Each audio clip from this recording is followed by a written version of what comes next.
الفيديو ده هقول لك ازاي تغسل الجاكيت البامب بتاعك في البيت، وكمان ازاي تعرف تطبقه، وكمان لو الفايبر بتاع اللي جوه كلكع منك ازاي ترجعه تاني زي ما كان.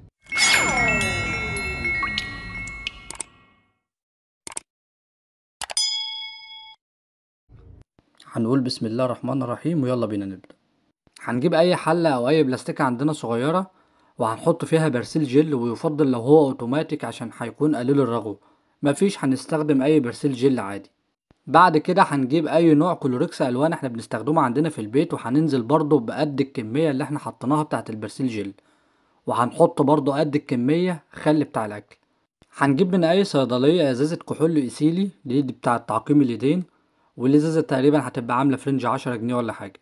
هنحط نصها على الخلطة ديت، وبعد كده هنجيب مية تكون درجة الحرارة بتاعتها 60 درجة، يعني نص غلوة كده، وهنفضيها على الخليط اللي احنا عملناه ده، وهنبدأ إن احنا نقلبهم في بعض لحد ما يدوبوا في بعض كويس خالص.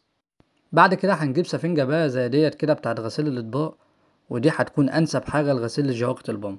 ممكن نشتغل عادي بأي فرشة بس تكون ناعمة. مفيش، هنشتغل بالسفنجة ديت لو حد مفيش عنده موجود فرش ولا حاجة يعني. بعد كده بقى هنجيب الجاكيت بتاعنا، وزي ما انتوا شايفين اللي هي متوسخة جامد اهيت، بس الخليط اللي احنا عملناه ده ان شاء الله هيفور اي بقعة معانا، هيفور اي اتساخ موجود معانا. هنبدأ ناخد الخليط اللي احنا عملناه ده، وهنبدأ بقى ندعك الجاكيت بالشكل ده كده. بعد كده بقى هنبدأ ندعك البطانة من جوه بالشكل ده كده، وهنبدأ ندعك كمان الاسورة والكمام مش هنسيب حتة في الجاكيت الا لما ندعكها بالسفنجة خالص كده، وكمان الصدر بتاع الجاكيت والظهر وكل حتة في الجاكيت. برضه هندعك بالراحة كده، مش هنتك عليه جامد ولا حاجة. بعد ما نخلص هناخده عندنا في الحمام وبالشاور بتاع الدش، وهنبدأ نشطفه بالشكل ده. وبعد ما نخلص هنحطه في الغسالة وهنعصره لمدة دقيقة واحدة بس. وطبعا احنا بنعصره لمدة دقيقة واحدة بس عشان الفايبر بتاعه ما يكلكعش جوه. بعد كده بقى هتجيب الاستشوار، وبدرجة الحرارة اللي هي المتوسطة عندك ديت، وهتحط الاستشوار في الكم بتاع الجاكيت، وهتجيب اي شماعة عندك او اي حاجة وتبدأ تخبط عليه بالشكل ده.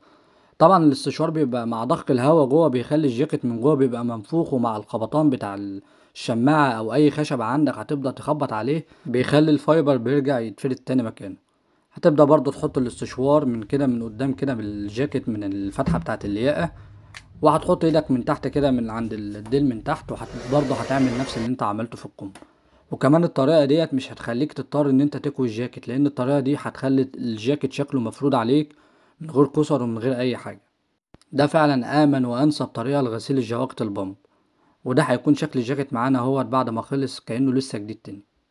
تعال اقول لك بقى على اسهل تطبيق للجواكت البامب. هتجيب الجاكيت البامب وتحطه على ظهره بالشكل ده كده، وهتجيب الياقة وهتروح جايه تانيها كده وحاطط الكم فوقيها والكم التاني فوقيهم، وهتروح جايه ماسك الجاكيت من اوله وبارم كده بالراحة. هتفضل تبرم وهتسيب من تحت زي 10 أو 20 سنتي عشان دول اللي هتدخلهم في بقية الجاكيت. نصيحة مني، حاول دايما تشيل اللبس بتاعك نضيف، خصوصا لو انت بتخزنه من الموسم للموسم اللي بعديه، عشان من اما تيجي تطلع اللبس بتاعك تلاقيه من غير صفار ومن غير كرمشة ومن غير اي حاجة تأذي القماش. يا ريت بقى لو الفيديو عجبك تعمل لايك للفيديو ده وتعمل اشتراك عشان يوصلك كل جديد.